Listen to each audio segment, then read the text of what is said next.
ladies and gentlemen. Today I'm going to show you the differences between using architecture columns and structural columns. One of the most issues that you can face, or you will face actually, when you come and try to insert structural columns within the architectural world that you design. You will need to get rid of the volumes, for example, that these columns will cause within those walls. Especially you don't want to like overlap the existence of two architectural elements in the same place. So the space that common shared between both columns and walls will be considerably affectable when you make the bill of quantities, or the estimation for the material used later on in Revit. So I'll leave this this results that I get from the ground floor furniture that we reached from the previous video. And again, it's the 17th video in this unit 5. We're almost finishing the elementary course, so I need to go to the ground floor actually. And in here, where you find it's more like documentation, or more like detailing, rather than presentation flow. So in this guy here, on this view, if you go ahead and you go to column, you'll probably notice that there is architectural column and there is structure columns here. And you have to really understand that those guys are just like a shape-wise architectural elements, or the shape-wise element. They are not meant to represent or even carry or calculate the actual loads carrying from the slabs that they carry, or the beams they carry to the foundations. And the one actually do this stuff is structural columns. So those guys are just like a shape. Usually, as you can see in this presentation, there is a beam inside that carry the actual weight, and this is just a structural. That's just a structural element. So if you are going to add just a column that just to make the beautiful shape out of it, without carrying any loads, and you just need to make the building have like this formal, or any shape that represent can you want to achieve, or actually want to achieve with the columns. Consider not to add any structural columns within the architectural columns.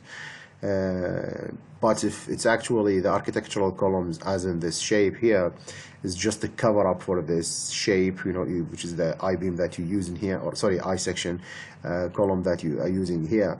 So consider it's just a wrapping, or just just a shape-wise element, rather than an actual column that you need. So just to clarify that, because there is some actual common area, it's not area, it's like it's a common shapes between both architectural and structural elements, especially those with like rectangular or square shapes.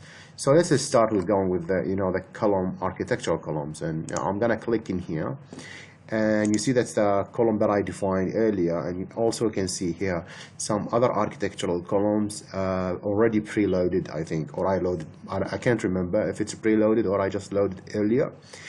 And it came here with the 3 families, or 3 types here from this family. So I'm gonna pick this guy. Notice when I add this in the plan, let's say like this, I need an overlap, or like maybe following the grid like that, but I'll overlap something like this, randomly. And when I click in here, notice that it immediately merge itself with the walls, adapt the same material, and like show you that corner or outside of a corner that you see normally when you add this element to it. And that's kind of creepy, because have a look, let's repeat this, like I have a look in here, that's the same element. I'm gonna add it to the partition, which is different type of wall, I know, but again, I think it's a brick or something. Again, the wall adapt the same color, the column actually adapted the same material used in the wall. So let's see if it's really adaptation. It was just like a coincidence. And I'll switch this, which is as you can see, brick thing, or a brick wall. So I'm going to change that into concrete, and let's say, you see, it's changed its material, and that can be like if you look carefully to the edit type, and it's actually the material following a specific way of categorization, which you can find in the preferences here in Revit. But generally, as we saw here, it's actually following the actual material of the wall itself. So if I go match property and again change the wall back to as it was, or what's the state it was, the material it was, I will notice that the architectural column is actually adapting the same thing. Anyway, so I'll just hit undo in a couple of times, and I just wanted to show you the architectural column and how they act, and how the whole document react to that. And probably you don't want that. Probably you want to make a concealed wall columns here, a structural column in this case, that lays within the wall itself, and you know, that will be your friend, you know, like the architecture here, and you gotta go to the structural column instead. So I'll hit the structural column and I'll see if there's any suitable. No, there's just an I-beam or I section here, and I don't want that. And in the beginning I want to really show as a comparison, you know, sorry, between the architectural and the structural column of the same shape. So I'll go to load family and try to find some kind of rectangular columns that similar to what I just loaded or I tried earlier in the architectural thing. So again, don't go to column happy here. They should name it architectural columns. So Autodesk fixed this, you know, it's confusing. You rather go to structural columns here. They are actually part of the structural design rather than architectural elements. So be careful of this. Some of the layout actually does not show it. If you start up a structural based documentation. Anyway, so I go to concrete and I'll go to, you know, the similar thing like a rectangular, maybe like this guy, and I'll load it. It has the same shape, so you see it's rectangular thing. I don't care about this. It's actually let me care about it. Let me take any one of those and just edit type and then go to duplicate. I'll make it smaller than the wall thickness itself, so probably we go to 250 by, let's say, 500. Okay, so hit OK and then go 250 here and 500 here and hit OK. Now when I want to be fully concealed within the wall, you can make it go ahead and, you know, place it wherever you want, but let's try that first. Let's put that all in the middle, and as you can see, I just make and hover the mouse above the center line. Now I'm pretty sure that the center of the column is actually aligned to the center of the grid, and that's what I want. And then I can just place it, as you can see, and that's the first scary, you know, nightmare you're gonna face. It isn't actually shown, and if you go and make a wireframe thing, you're gonna see it and you're gonna feel a little bit happier, and that isn't the right indication you should do. Anyway, so if you go ahead and, you know, it's still overlapping. So this guy have a material and it's a concrete, right? So here it's a brick. So we don't want the brick to be calculated inside. It's, you know, like this should be a gap where the column actually sit. So the first thing to come to your brain is to join, you know, which is a really correct thing. And when you join it, nothing happened. And here we go, the frustration goes bigger and bigger. So I will return, you know, the thing to a hidden where you cannot see it. Let's fix the problem from the beginning. So you go to 3D, see why it wasn't actually showing from the beginning, and that goes for you going to 3D to understand what's actually happening. And that's the scary part. It's been created, you know, like I know you created in the level 1, but it goes down rather than it goes up. So I know you attach it. Basically, the default thing you're thinking, you started it by the ground floor. Well, good on you, but it's started actually at 2,500 mil, and it's attached to the lower edge of that. So it isn't shown when you cut on that level, which is 1.2 meter. That's why you didn't see it unless you change into a wireframe, because actually it's gonna look through thing, and you're gonna see things even if it's a 10th floor in the basement, you know.